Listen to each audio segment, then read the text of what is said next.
The static hiss of a dozen failing comms channels filled the tactical operations center, a sound like dying insects. On the central holographic map, 6 blue icons, designated Mako 3, were pinned against the sheer concrete face of the Kazbek Dam. An angry swarm of red icons, the Volkov Brigade's elite mountain troops, was methodically closing a pincer around them. The storm that had been a threat for hours was now a meteorological hammer blow, blanketing the gorge in a shroud of freezing rain and low-slung, radar-opaque clouds. Colonel Marcus Thorne stood before the map, his posture as rigid as the steel beams holding up the ceiling. His face, etched with the fine lines of 1,000 impossible decisions, was a mask of grim finality. He had spent 25 years moving pieces on a global chessboard, and he knew a checkmate when he saw one. "What's their status, Sergeant?" Thorne's voice was low and gravelly, cutting through the background chatter. A young airman, his face pale under the harsh blue light of his console, swallowed hard. "Sir, Mako 3 reports 2 wounded, 1 critical. They're down to their last mags and are taking accurate mortar fire from the eastern ridge. The Volkovs have them zeroed." "Exfil?" "Negative, sir. The pave lows can't get in. Zero visibility. Extreme rotor icing conditions predicted below 2,000 feet. The window is closed." The leader of the SEAL team, call sign Shark, came through on a priority channel, his voice ragged and strained over the sound of nearby gunfire. "Watchtower, this is Mako lead. We are compromised. They're bringing in heavy assets, requesting immediate close air support. We're painting targets on the ridge." "How copy?" Thorne keyed his own microphone, his knuckles white.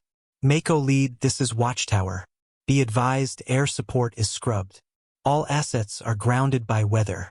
I repeat, CAS is a negative." A burst of static was the only immediate reply. Then, Shark's voice, stripped of all protocol, laced with a cold fury. "You're leaving us here to die, Colonel?" "You knew the risks, Lieutenant," Thorne said, his tone flat, procedural. It was the voice he used when he was cutting off a limb to save the body. The storm moved in faster than projected. "We can't risk $1 billion aircraft and its pilot on a zero-probability rescue," he paused, the silence stretching for an agonizing second. "Find cover. Fortify your position. We'll reevaluate at sunrise. If the weather breaks. If you last that long." The unspoken words hung in the air, thick and suffocating. In the back of the dimly lit room, away from the central dais, a figure had been listening.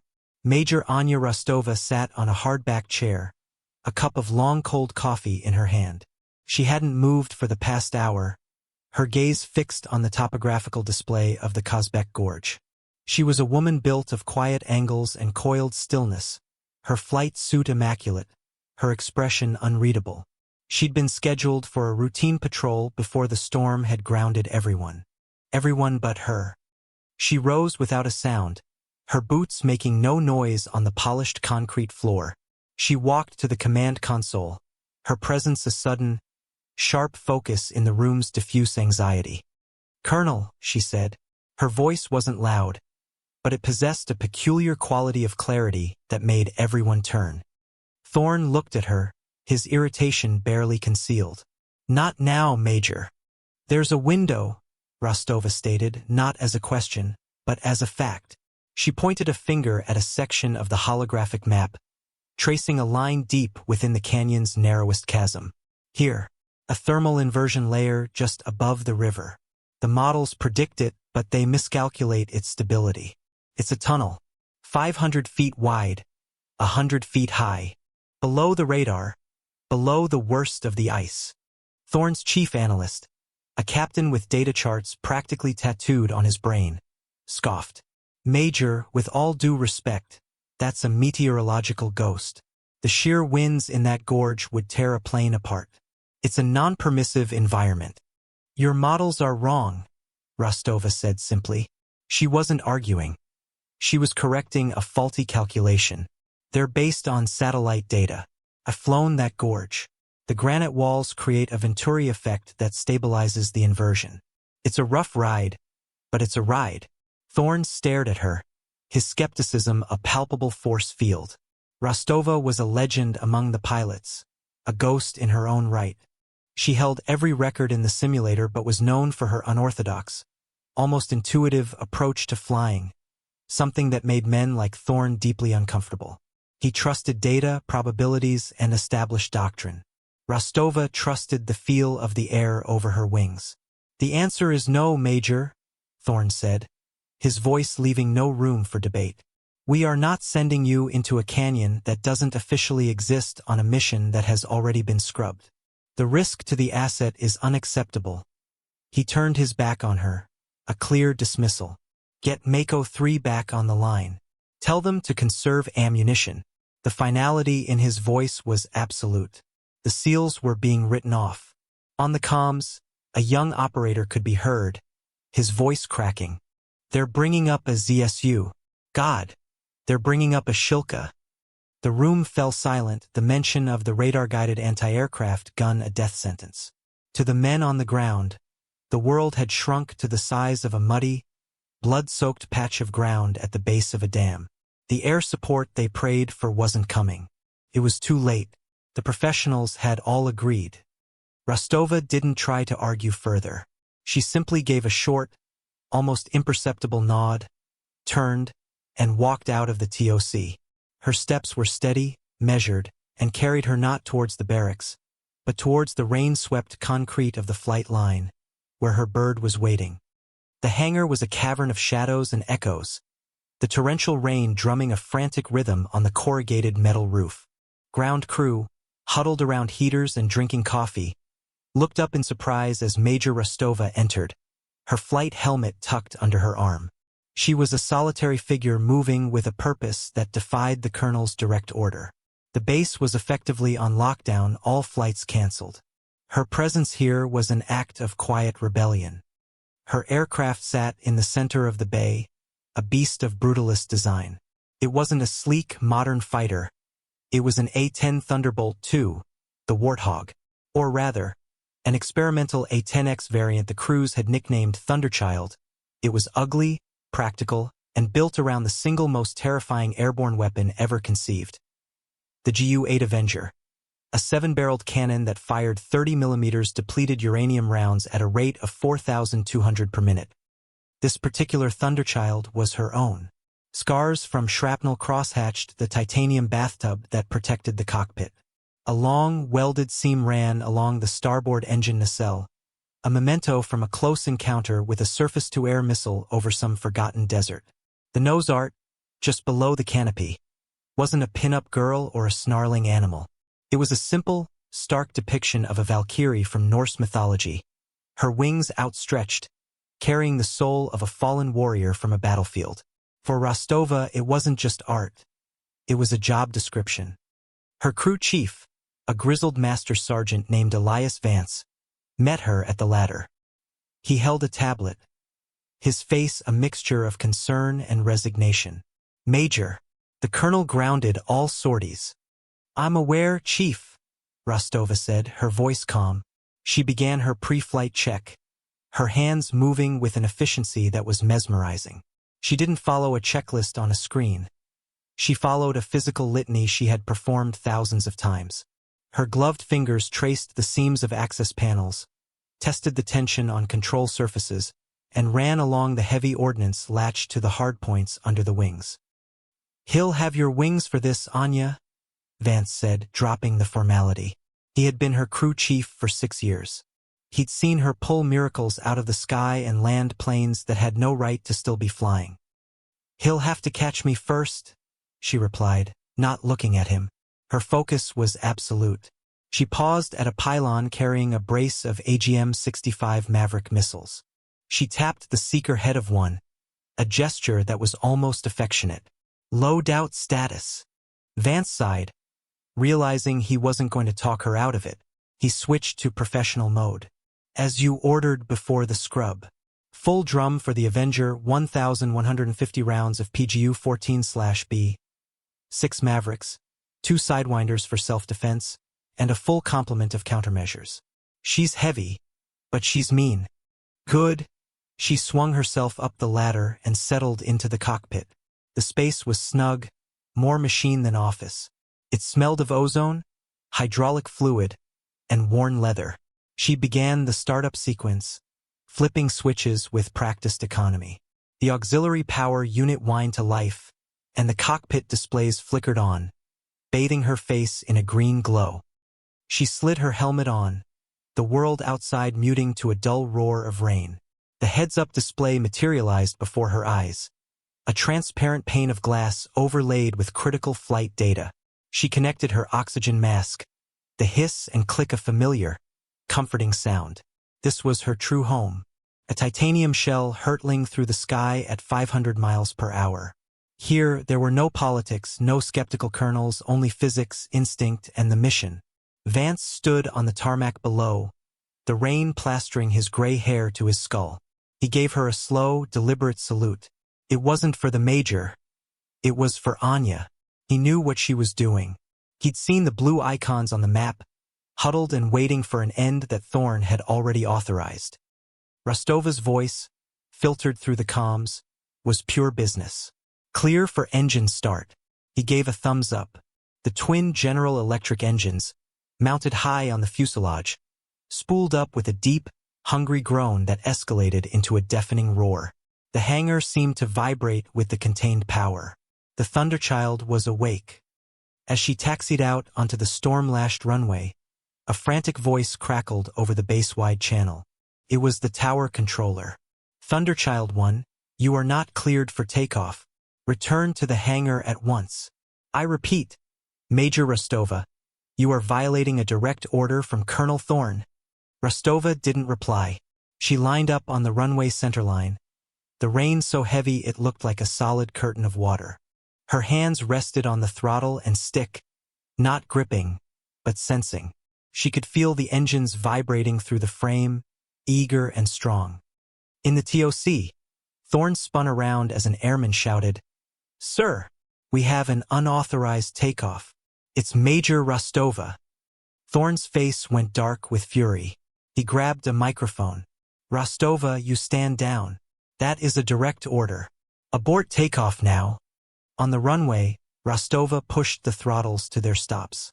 The Warthog surged forward, its heavy frame accelerating with a surprising grace. The roar of its engines was an act of defiance against the storm and the chain of command. As the wheels left the slick asphalt, she spoke her first and only words over the channel, her voice as cold and clear as the ice forming on her wings. Watchtower, be advised. Valkyrie is en route. Then she went silent, banking sharply into the roiling black clouds, disappearing into the very storm that had condemned 6 men to death. The flight into the Serpent Spine, as the pilots called the Kazbek Gorge, was a battle fought in 3 dimensions. The moment the Thunderchild entered the storm front, it was like being swallowed by a living entity of pure chaos. Rain hammered the canopy with the sound of 1,000 drums, and turbulence seized the aircraft, shaking it with a bone-jarring violence that would have terrified a lesser pilot. For Rostova, it was merely feedback. Her eyes were a constant, fluid scan from the HUD to the instruments to the slivers of the outside world visible through the deluge. Her hands on the controls were never still, but their movements were small, precise, and anticipatory. She wasn't fighting the storm. She was dancing with it, yielding to a gust here, knifing through an updraft there. The A-10, for all its bulk, was a remarkably stable gun platform, and in her hands, it was as nimble as a falcon. She descended sharply, dropping below the thickest layer of radar-jamming cloud and the deadliest band of icing altitude. The ground proximity warning system shrieked a frantic, electronic protest. Pull up, pull up. The automated voice was a panicked passenger. Rostova silenced it with a flick of a switch. She knew exactly where the ground was. She could feel it in her bones. The entrance to the gorge appeared suddenly, a jagged black maw in the gray landscape. She banked the Thunderchild hard, the G-forces pressing her deep into her seat. The plane groaned under the strain, but it held. They were in. Inside the canyon, the world transformed. The chaotic, open-air turbulence smoothed out into a different kind of danger, a fast-moving, high-pressure tunnel of wind. The rock walls, slick with rain and alarmingly close, rushed past in a gray-brown blur. She was flying at just over 400 knots, 100 feet above a raging whitewater river. This was the thermal inversion layer she told Thorne about. Down here, the air was warmer, denser, and it flowed like a liquid. The models in the TOC couldn't account for this kind of granular reality. They saw a death trap. Rostova saw a corridor. Back in the TOC, her icon had vanished from the main display. "Where is she?" Thorne demanded, his voice tight with a mixture of anger and a dawning, terrible fear that he had sent her to her death by denying her. "She's gone, sir," the analyst stammered. "Dropped below our lowest radar sweep. She's in the gorge. She's completely blind to us." Thorne stared at the empty space on the map where her icon used to be. He was now as blind as everyone else, forced to wait, to listen, and to trust the instincts of the one pilot who had defied him. For Rostova, there was no fear, only a state of heightened, crystalline focus. Her entire consciousness was the aircraft. The vibration of the airframe told her about the wind shear around the next bend. The subtle pitch of the engine whine told her about the air density. She was no longer a person in a machine. She and the Thunderchild were a single, weaponized organism. She flew for 6 minutes in this state of hyper-awareness, the canyon walls a claustrophobic cage. Then her threat display flickered. Ping. Faint but there. A search radar sweeping from above, from the ridge. They were looking for the rescue helicopters, not expecting a low-level attacker. She made a minute adjustment, hugging the eastern wall of the canyon, using a massive granite overhang as a shield. The radar signal vanished. They'd missed her. Through her helmet, she could now hear the faint, desperate chatter from Mako 3's channel, which she had been monitoring. 3 clips left. Johnny's hit bad. They're massing for a final assault on the north side of the spillway. Shark, they've got the Shilka online. It's sweeping the approach. Rostova's jaw tightened. She was close. She eased the throttle forward, pushing the engines, the sound of their roar echoing off the canyon walls. The dam was just around the next bend. She was the ghost the models said couldn't exist, the weapon the colonel had refused to deploy, and she was about to announce her arrival. On the ground, the world for Mako 3 had shrunk to a few square meters of freezing mud and concrete. Pinned behind the dam's primary spillway, they were taking fire from 3 sides. The rhythmic thud of mortar rounds landing closer and closer was a countdown to oblivion. Lieutenant Shark Carlson was applying a tourniquet to the leg of a young operator. His movements grim and efficient. The promised sunrise felt 1,000 years away. "Last stand, boys," he muttered over their squad comm. "Make every shot count. Aim for the officers." A new sound joined the cacophony of battle. A low, menacing growl that seemed to come from the very bedrock of the gorge. It wasn't thunder. It was deeper, more guttural, a mechanical predator's roar. It grew louder, echoing off the canyon walls until it was a physical pressure against their chests. Then, from the throat of the canyon, the Thunderchild erupted. It wasn't flying so much as it was clawing its way through the air, wings level, barely 100 feet off the churning river. It was a vision from a nightmare, a gray, angel-winged beast emerging from the storm.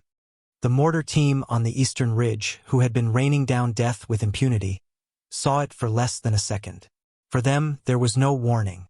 Rostova's thumb depressed the firing stud on her control stick.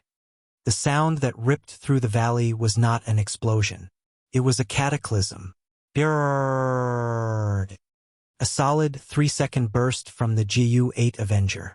From the nose of the A-10, a torrent of fire erupted, a chainsaw of light that connected the aircraft to the ridge. It wasn't a stream of bullets. It was a solid line of kinetic energy. The 30mm rounds, each the size of a milk bottle, struck the mortar position and the surrounding cluster of Volkov infantry. The effect was absolute. Rock, metal, and men were not just hit. They were atomized. A fine red mist and pulverized stone was all that remained of the emplacement. In the TOC, a single, clear transmission cut through the static. Valkyrie on station. Designate targets. The entire room froze. On a secondary audio feed linked to Mako 3's helmets, the stunned silence of the SEALs was broken by a single, awestruck whisper. Holy! Thorne staggered back a step, gripping the edge of a console for support. His eyes were wide, staring at the speaker as if it had just channeled a voice from the dead. Rostova. She'd made it. She'd flown through the impossible canyon and was now orbiting a battlefield he had already written off. Shark, snapping out of his shock, keyed his radio, his voice raw with a desperate, newfound hope. Valkyrie, this is Mako lead. We are being suppressed by heavy machine gun nests, western abutment, grid 4-79er. They're dug in deep. Copy, Mako lead. Rostova's voice replied, devoid of emotion. A surgeon acknowledging a diagnosis. Engaging. She banked the Thunderchild in a tight, brutal turn, the heavy airframe seeming to pivot on a wingtip. She ignored the sporadic rifle fire pinging harmlessly off her armored fuselage. Her focus was on the nest. On her HUD, a targeting diamond locked onto the heat signature of the machine gun's barrel. She didn't need a laser designator. She could see them. Another burst from the Avenger, this one shorter, more precise. The machine gun nest vanished. Just gone. The effect on the battlefield was instantaneous. The sheer, terrifying violence of her arrival had shattered the Volkov Brigade's momentum. They were a disciplined force, but they were prepared for a ground fight with trapped commandos, not for a vengeful, low-flying tank that had appeared from nowhere. Their coordinated assault dissolved into panicked, sporadic firing. For the first time in 3 hours, the SEALs of Mako 3 had breathing room. They looked up at the gray specter circling protectively above them, its engines a song of promised retribution. They didn't know who was in the cockpit. They only knew its call sign. Valkyrie, the chooser of the slain, the bringer of warriors to Valhalla. But tonight, she wasn't there to carry them away. She was there to hold the damn gates of hell shut. The initial shock of Valkyrie's arrival gave way to a calculated, deadly response. The Volkov Brigade commander was no fool. He had been caught off guard, but he adapted quickly. The hunter was now about to become the hunted. Valkyrie, be advised, Shark's voice crackled urgent. We have enemy movement on the access road. They're repositioning the Shilka. They're bringing it down from the ridge to get a clear firing solution on you in the gorge. Copy, was Rostova's only reply. On her threat warning receiver, a new symbol flared to life. An S inside a circle. The ZSU 23-4 Shilka was active. Its search radar began to sweep the narrow confines of the canyon, its electronic tendrils seeking her out. She immediately dropped lower, putting a granite spur of the canyon wall between herself and the signal. The warning light died. She was masked, but she was also cornered. To provide cover for the SEALs, she had to expose herself to the Shilka. It was a classic, deadly dilemma. In the TOC, the mood had shifted from stunned disbelief to frantic, focused energy. Colonel Thorne was no longer a passive, grim observer. He was now Rostova's second pair of eyes. Get me a satellite thermal overlay of that access road. Now, he barked at the analyst. Patch it directly to her data link. Major, can you read me? Affirmative, Watchtower. Rostova's voice came back, calm as ever, though the strain of high-G maneuvers was just barely audible in her breathing. Valkyrie, we're sending you a live feed, Thorne said, his voice now crisp and professional. The earlier animosity gone, replaced by the urgency of command. The Shilka is exposed for the next 90 seconds as it navigates a switchback. That's your window. After that, it will be dug in with a direct line of sight to the dam. On one of her secondary displays, a grainy, top-down infrared image appeared. A bright white rectangle, the Shilka's hot engines, was crawling down a narrow mountain road. It was her primary threat. Taking it out was now more important than hitting the infantry. If the Shilka got a lock, her mission and her life were over. But the enemy was learning. As she planned her attack run, a new threat emerged. Streaks of white smoke erupted from the hillsides. Manpads, shoulder-fired, heat-seeking missiles. Missile launch! Missile launch! 9 o'clock! Shark screamed over the radio. Rostova didn't need the warning. Her systems were already screaming at her. She jinked the Thunderchild hard right, pulling the stick into her gut. The aircraft shuddered as she dispensed a cloud of incandescent flares, brilliant magnesium decoys designed to fool the missile's seeker head. The missile, seduced by the hotter target, detonated harmlessly 100 yards behind her. Another missile launched. She repeated the maneuver, dispensing more flares. She was a firefly dancing in a jar full of spiders. Each flare expended was one less she had for the return trip. Each violent turn bled precious airspeed and energy. Thorn watched her energy state on the limited telemetry they could receive. "She can't keep this up," he muttered to himself. "They're boxing her in." He keyed his mic Valkyrie. "The SEALs report enemy infantry massing on the dam's walkway. They're preparing to rush the spillway position. Mako 3 can't hold them and watch for missile launches. You have to choose a target." The choice was impossible. Help the SEALs and get shot down by the Shilka, or go for the Shilka and risk the SEALs being overrun in the interim. It was a textbook no-win scenario. This was where doctrine failed and instinct took over. Rostova saw a third option. A path invisible to the men on the ground and the analysts in the TOC. It was a sliver of a possibility, a gamble with physics and fire that no simulator could ever replicate. "Watchtower, I'm going for the Shilka," she said. "Mako lead, get ready to move. On my mark." She pulled the Thunderchild into a steep climb, intentionally exposing herself for a brief moment. The Shilka's radar locked onto her instantly. A piercing tone filled her cockpit. "Lock on. Lock on." The enemy crew, confident in their kill, would be aligning their 423mm cannons. But she wasn't running. She was baiting the trap. The Shilka had her pinned. The canyon, once her shield, was now a firing gallery, and she was the sole target. The radar lock warning was a solid, unrelenting screech in her ears. From its new position, the anti-aircraft gun had a perfect field of fire. Any direct approach was suicide. The SEALs were still pinned, their comms filled with the desperate sounds of a close-quarters firefight. They were running out of time. So was she.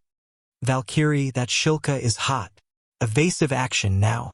Thorn's voice was a command, laced with an unfamiliar edge of genuine concern. "Negative, Watchtower," Rostova replied, her voice unnaturally serene. "Going to thread the needle." "Major, what are you?" Thorn was cut off by what he saw on the tactical display. Or rather, what he didn't see. Her icon wasn't jinking or running. It was accelerating, diving straight towards a sheer granite cliff face on the far side of the canyon. It was a suicide run. "What in God's name is she doing?" the analyst whispered, his face ashen. Inside the cockpit, Rostova was in a state of pure, distilled flow. She had silenced the blaring warnings. They were distractions. Her world was the HUD, the feel of the stick, and the geography of the canyon that she had memorized. The move she was about to attempt wasn't in any flight manual. They called it a canyon scythe in hushed tones back at the pilot's bar. A theoretical, insane maneuver whispered about but never actually performed. She pushed the stick forward, diving the Thunderchild towards the river, dropping below the Shilka's gun depression angle. The water sprayed against her canopy as she leveled out, her altimeter reading a terrifying 20 feet. The rock walls were a dizzying, high-speed blur on either side of her. Then she did the impossible.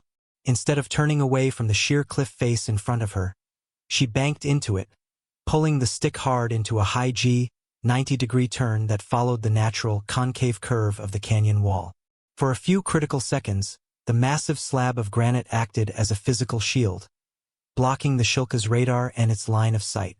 The G-forces were immense, turning her blood to lead, the world outside becoming a gray, smeared tunnel. Her flight suit strained to keep her conscious. The Shilka crew, seeing her disappear behind the rock, would assume she was trying to escape down the canyon. They would be traversing their guns to meet her where they expected her to reappear. They guessed wrong. Just as she was about to slam into the downstream wall, Rostova reversed her turn, pulling back on the stick and rolling the A-10 inverted. The plane responded instantly.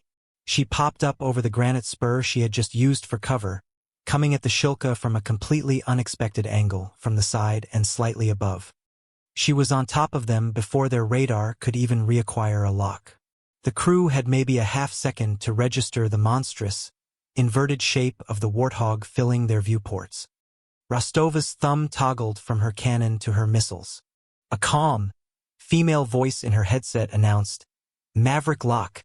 Fox 2, she said quietly, squeezing the trigger. A single AGM-65 missile detached from its pylon with a sharp hiss, its rocket motor igniting with a brilliant flash. The missile streaked across the short distance, an unerring spear of high explosives. Rostova didn't wait to see the impact. The moment the missile was away, she completed her roll and dove back down behind the cover of the rock, the wings of the Thunderchild screaming in protest. Behind her, the Maverick struck the Shilka dead center. The resulting explosion was catastrophic. The armored vehicle, its ammunition, and its crew were vaporized in a blossoming fireball of orange and black that momentarily lit up the entire gorge. In the TOC, everyone had been holding their breath. The analyst stared at his screen, where the Shilka's electronic signature had just vanished. He looked at Thorn. "Sir, target is destroyed." I don't know how she did that. The physics." Thorn ignored him. He keyed his mic, his voice tight. "Valkyrie status." A moment of static. Then her voice, as steady as ever, with just the faintest hint of heavy breathing. "Primary threat neutralized. Resuming cover for Mako 3. Tell them the dam is clear." With the Shilka gone, the tactical situation was reversed. The Volkov Brigade had lost their trump card, their shield against the fury in the sky. For Major Anya Rostova, the gorge was no longer a trap. It was her private hunting ground. "Mako lead. This is Valkyrie," she transmitted, her tone leaving no room for misunderstanding. "The path is clear. Move to the northern parapet for extraction. I will cover your movement. Go. Now." On the ground, Shark didn't hesitate. "You heard her. Move. All teams, bound to the exfil point. Go, go, go." The 6 blue icons on the TOC's map began to move, a desperate scramble across the exposed concrete walkway of the dam. It was a 300-meter dash with minimal cover. The Volkov infantry, recovering from the shock of losing their air defense, opened up with everything they had. A hail of machine gun and rifle fire stitched across the walkway. But now, they had to contend with the guardian angel from hell. Rostova put the Thunderchild into what pilots called a pylon turn, orbiting the dam as if tethered to it by an invisible string. This allowed her to keep her Avenger cannon pointed at the enemy positions continuously. She became a specter of precise, controlled violence. This was not indiscriminate bombing. This was surgery with a Gatling gun. Her HUD lit up with targets of opportunity, and she engaged them with brutal efficiency. A heavy machine gun opened up from a guard tower. A half-second burst from the GU-8 and the tower ceased to exist, its concrete structure disintegrating into dust and rebar. A squad of infantry tried to flank the SEALs along a lower catwalk. Rostova saw them. Another short, sharp BRRT, and the catwalk was swept clean, the bullets powerful enough to chew through the steel grating and the men standing on it. To the SEALs on the dam, she was a constant, terrifying, beautiful presence. They could hear the hungry snarl of her engines, see the dark shape of her plane passing overhead through the rain and smoke. And every time a new wave of enemy fire threatened to overwhelm them, a stream of 30mm tracers would erupt from the sky, silencing the threat with apocalyptic prejudice. They weren't just being covered. They were being chaperoned by the wrath of God. Shark risked a glance over his shoulder as he dragged his wounded radioman forward. He saw the Thunderchild on its pass, its nose dipping slightly.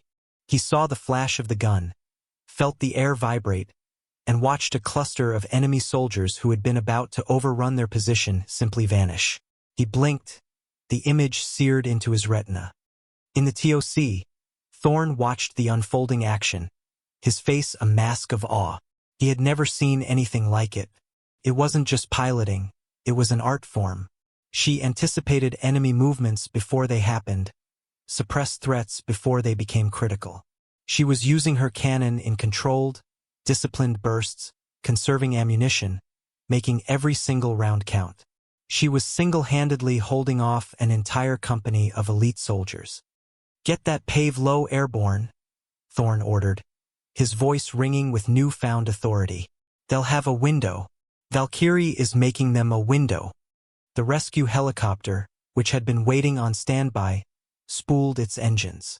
As the SEALs reached the northern end of the dam, the pave low swooped in, a lumbering, welcome beast descending through the gap in the storm that Rostova's presence had created. The SEALs scrambled aboard, pulling their wounded with them. The door gunners laid down suppressing fire, but the real work was still being done from above. Rostova made one final, low pass, strafing the tree line where the Volkov forces were trying to regroup for a final assault. Her message was clear. "This place is mine. Stay down." The pave low lifted off, its rotors beating against the heavy air. Shark stood in the open door, looking down at the gorge. He saw the Thunderchild bank away, its work done. He keyed his helmet comm, switching to Valkyrie's private channel. The air in the Tactical Operations Center was thick with the smell of stale coffee and burnt ozone, but the frantic tension had finally broken. On the main screen, the icon for the rescue helicopter, carrying the 6 souls of Mako 3, was clear of the Kazbek engagement zone and heading for home. The swarm of red icons was in disarray, shattered and retreating. A profound silence descended upon the room, broken only by the quiet hum of the servers. The controllers and analysts, who moments before had been a flurry of frantic activity, now stood or sat staring at the holographic map. They had just witnessed a legend being forged in real time, a tactical impossibility made real by one pilot in one aircraft. Colonel Thorn stood motionless, his headset still on, listening. A final transmission came through, meant only for him and a select few. It was Shark's voice, hoarse with exhaustion and emotion, broadcast from the back of the climbing pave low. "Valkyrie, this is Mako lead," he paused, and for a moment it sounded like he was collecting himself. "We, goddamn." There were no flowery words of thanks, no formal gratitude. There was only the raw, unvarnished respect of one warrior for another. "Mako 3 owes you a blood debt. Shark out." Then Rostova's voice, for the first time showing a trace of weariness, but still perfectly level. "Watchtower, this is Valkyrie. Mission complete. All friendlies are out of the hot zone. I am returning to base." Thorn slowly lifted a hand and removed his headset, placing it carefully on the console. The weight of his decision to scrub the mission, to leave those men behind, settled on him, heavier now in the light of her success. He had followed the doctrine. He had trusted the data. And he had been utterly, catastrophically wrong. She hadn't just saved 6 lives. She had demonstrated a truth he had long forgotten. That the human element, the unquantifiable factor of instinct and will, could sometimes defy all probabilities. He looked over at Corporal Davis, the young analyst who had declared her intended route a meteorological ghost. The corporal was staring at his screen, displaying the telemetry from Valkyrie's flight through the canyon. The G-force spikes, the impossibly low altitudes, the sheer violence of the maneuvers. It was a data stream that read like a suicide note, yet she had survived. She had dominated. "Sir," Davis said, his voice barely a whisper. "Her maneuvers. They're not in any of our tactical manuals. The models say that a human pilot shouldn't be able to withstand those G-loads in that environment. It's impossible." Thorn didn't reply. He simply looked at the screen, at the small, lone blue icon of the Thunderchild steadily making its way back through the storm. He gave a single, slow nod. It wasn't an admission of being wrong. It was a gesture of profound, silent recognition. A file would be updated. A citation would be written, classified at the highest level. But the real acknowledgement wouldn't be on paper. It would be in the eyes of every person in that room, and in the voice of a SEAL who now owed his life to the pilot the colonel had tried to ground. The legend of Valkyrie, the ghost of Kazbek Gorge, was no longer a whisper in the pilot's bar. It was now a hard, undeniable fact etched into the operational history of the base. A fact that proved respect is never given by rank. It is earned with fire and steel, in the crucible of impossible odds. The rain was finally letting up, turning from a torrential downpour to a steady, cleansing drizzle. The air was cold and sharp, smelling of wet asphalt and ozone. The base was quiet, the earlier crisis having passed, leaving an exhausted calm in its wake. The only sound was the distant, approaching whine of turbine engines. Colonel Thorne stood on the edge of the tarmac, near the designated hardstand for the A-10X.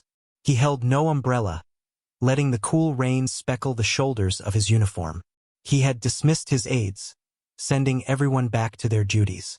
This was something he had to do alone.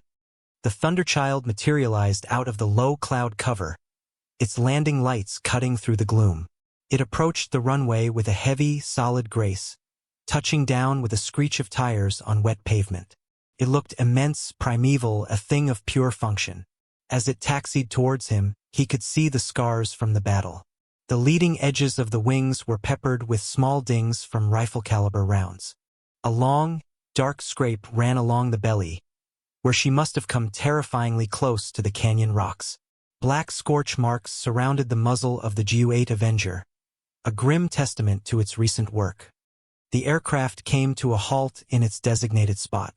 The engines, which had roared with such fury over the dam, began to spool down with a long, mournful sigh. Steam hissed from hot metal components meeting the cold rain. For a long moment, nothing happened. Then, with a pneumatic hiss, the canopy unlocked and slid back. Major Anya Rostova sat in the cockpit, going through her post-flight shutdown sequence. Her movements were as precise and unhurried as they had been during her preparation. She was a creature of ritual, of process. The battle was over. The machine had to be put to rest correctly.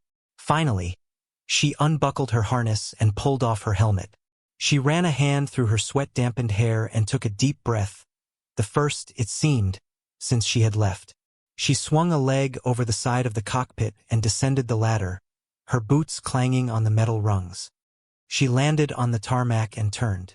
She didn't seem surprised to see Thorne waiting for her. Her face was pale with fatigue, grease smudges on one cheek, but her eyes were clear and steady. They held no triumph, no accusation. No, I told you so.